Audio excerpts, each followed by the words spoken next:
आदरणीय महात्मागण, संवेशम आदरणीय सत्संग प्रिय महानुभावों, आदरणीय माताओं एवं भक्तिमती बहनों, संत कबीर साहब की वाणी में आया है, यह जग कोठी काठ की, चहुदिशि लागी आग, दुर्जन जन तो जल मरे, सज्जन निकले भाग। जो सत से दूर है, जो धर्म से दूर है, जो महापुरुष से सुदूर है, ऐसे जन जो है कहते हैं जल मरे, वो जलेगा। बचेगा कौन? सज्जन निकले भाग। सतजन जो सत्य के साथ हैं, सज्जन जो सत्य से दूर है, वो दुर्जन। कहते हैं दुर्जन जन तो जल मरे, सज्जन निकले भाग। तो सज्जन का धर्म अभी सुने, संत संदेश नामनी असंगारिका, ये हमारी अखिल राष्ट्रीय संत महासभा के द्वारा प्रकाशित पत्रिका है और ये रजिस्टर्ड संस्था भी है, भारत सरकार द्वारा मान्यता प्राप्त ये संस्था, उन्हीं के द्वारा यह पत्रिका निकाली जाती है, जिसका विमोचन मेरे साथ हमारे सभी विद्वान सन्यासीगण जो सुदूर से आपके इस मंच पर विराजमान हुए हैं, सौभाग्य की बात है।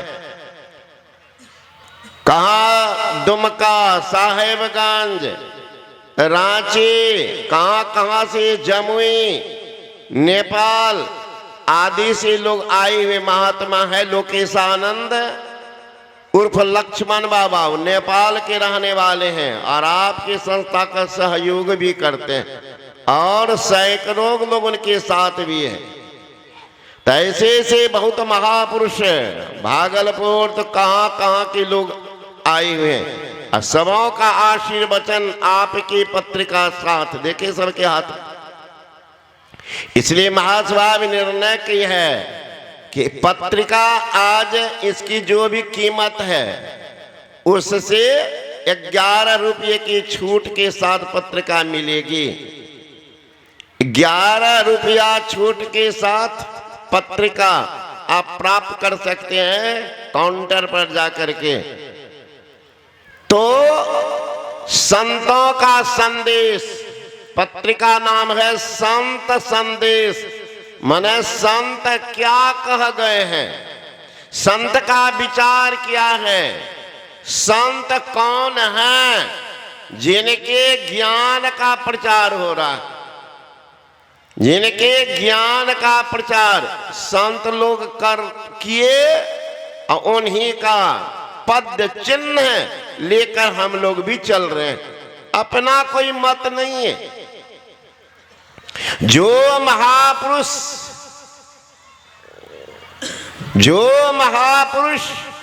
जानवर को भी ज्ञान दे देते हैं, मुर्दा को भी जिंदा कर देते हैं, ऐसे सिद्ध संत ही महापुरुष की ही ज्ञान लोगों को आलोकित कर सकते हैं। संत कबीर साहब थे अनपढ़, लेकिन ज्ञानी कितने बड़े थे।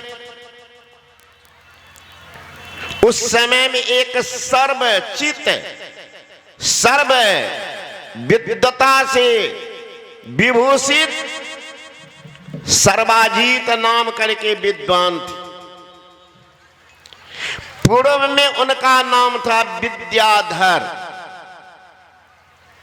इतना श्रुत वो विचार के थे कि जो सुनते थे उनके मस्तिष्क में वो अंकित भी हो जाता था,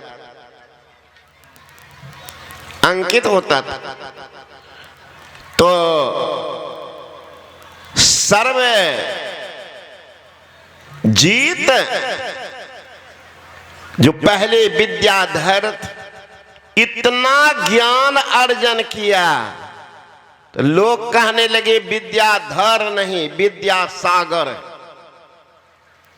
विद्यासागर। अब विद्यासागर पद होगा तो मद होगा महाराज, ये नियम है। पद के साथ मद जुट जाता है।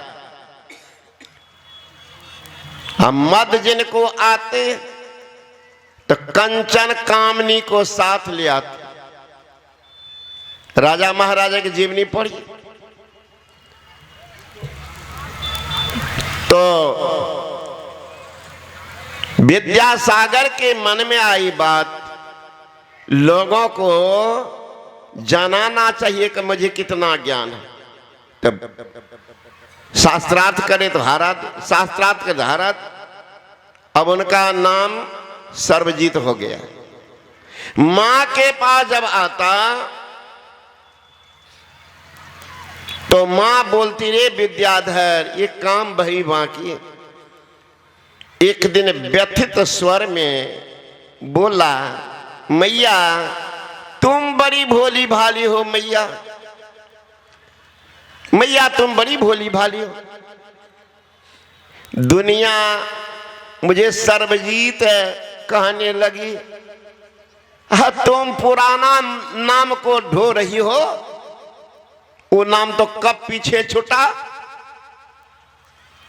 मैं सबको हरा दिया हूं मैया, मेरा नाम हो गया सर्वजीत। मां कहती है कि बेटा सबको हरा दिया, कहां कबीरो बाबा को। बड़े अहंकार के स्वर में कहा, मैया तुम कितनी भोली भाली हो, तुम्हारा बेटा कहां, ये अनपढ़ गमार की तुम नाम लेती हो। अब उनकी मां को तो एकदम अटूट श्रद्धा, अटूट श्रद्धा, हिलने डोलने वाली नहीं। हिलने डोली बहुत आदमी होता तुरंत इधर उधर इधर, ऐसा नहीं होता। तो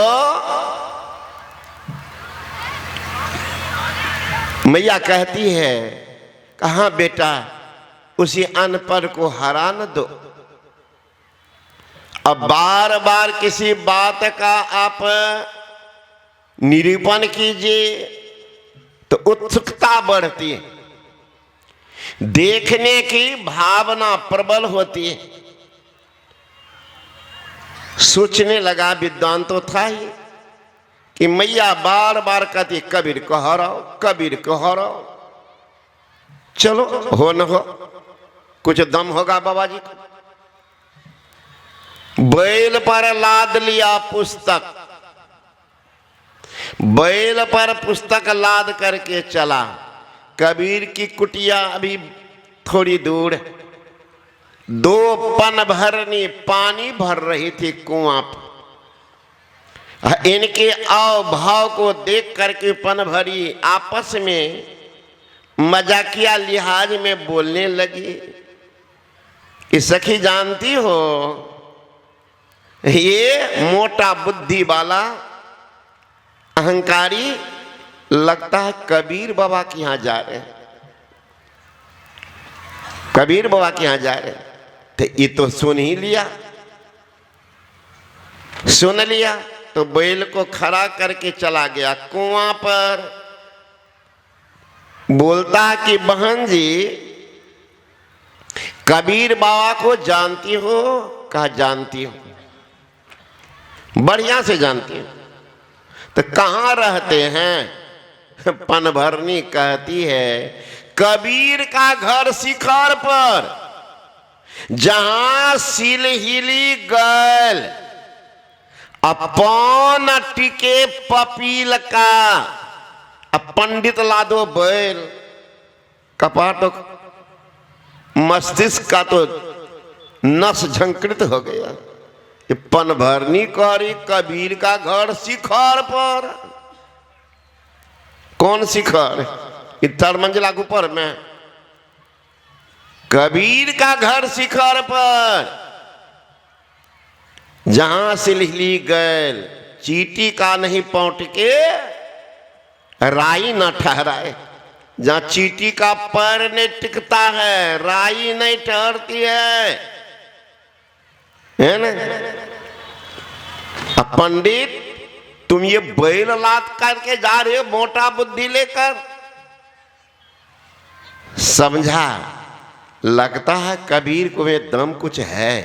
अच्छा, लोटा में पानी भर लिए एकदम लबालब। गया कबीर साहब के पास में, गुदरी सी रहे थे कबीर, गुदरी सी रहे थे। आगे में लोटा रख दिया, मतलब मैं ज्ञान से लबालब भरा हुआ हूं। जैसे लोटा में पानी एकदम लबालब। अगर आप कबीर हमें कुछ ज्ञान सिखाओगे, जैसे इस लोटा में कुछ डालोगे तो लोटा का पानी छलक करके बाहर निकल जाएगा, छलक जाएगा। उसी तरह से आपका ज्ञान भी बाहर ही रह जाएगा। कबीर ने देखा लोटा के तरफ और गुदरी से सुइया निकाल के लोटा में गिरा दिया। मैंने प्रश्न का उत्तर हो गया, तेरा ज्ञान बहुत मोटा है, मेरा ज्ञान इतना सूक्ष्म है कि तेरे ज्ञान को छेद करके तलहत्ती में जाएगा, पानी में हलचल भी न मचेगा, पानी नीचे छलकेगा ही नहीं, गिरेगा नहीं। तुम्हारा ज्ञान मोटा है, मेरा ज्ञान सूक्ष्म है। तुम क्या कहते हो? छलक जाएगा, छलकेगा ही नहीं, लेकिन तलहत्थी में जाएगा मेरा ज्ञान। तब कबीर बाबा ने पूछा, किधर आए हो? कहा, बाबा जी मैं शास्त्रार्थ किया हूं। बहुत शास्त्र का अध्ययन मनन करने के बाद मैं शास्त्रार्थ लोगों से किया, सबको हरा दिया। मेरा नाम पड़ गया है सर्वजीत। लेकिन जब मैं माँ के पास जाता हूँ तो माँ हमारी पुरानी नाम लेकर के पुकारती है। एक रोज मैं माँ से बोला कि मैया तुम ये क्या पुरानी नाम को ढो रही हो? नाम तो कब के पीछे छूट गए, मैं सबको हरा दिया, मेरा नाम अब सर्वजीत हो गया, यही नाम बोलो। मैया कहती बोलूंगी तब जब कबीर को हराओगे तब। तो इन्हीं के भाषा में कबीर बोल दिए कि तुम्हारी माँ बड़ी भोली भाली है, उसको हमारे प्रति आस्था तो है, लेकिन भोलापन। मैं अनपढ़ गमार हूं, शास्त्रार्थ तुमसे क्या करूंगा? हंसने लगे। ये बात मैं भी माँ से बोला, खुद पढ़ा लिखा नहीं है मैया, शास्त्रार्थ हमसे क्या करेंगे? हाँ, यही बात मैं भी बोला। कहाँ? तो माँ को कुछ प्रमाण मिलना चाहिए। बाबा जी का क्या प्रमाण? आप लिख दीजिए कि सर्वजीत जीत गया, मैं हार गया। हारा है कबीर तो जीत गया है, लोटे में सुइया दे करके। जीता तो हारा कहाँ है ना? तो कहा कि लिख लो, मैं पढ़ा लिखा नहीं, लिख लो। तो लिखा सर्वजीत की जीत, कबीर की हार। हो गया, कहाँ निशान लगा देता हूं।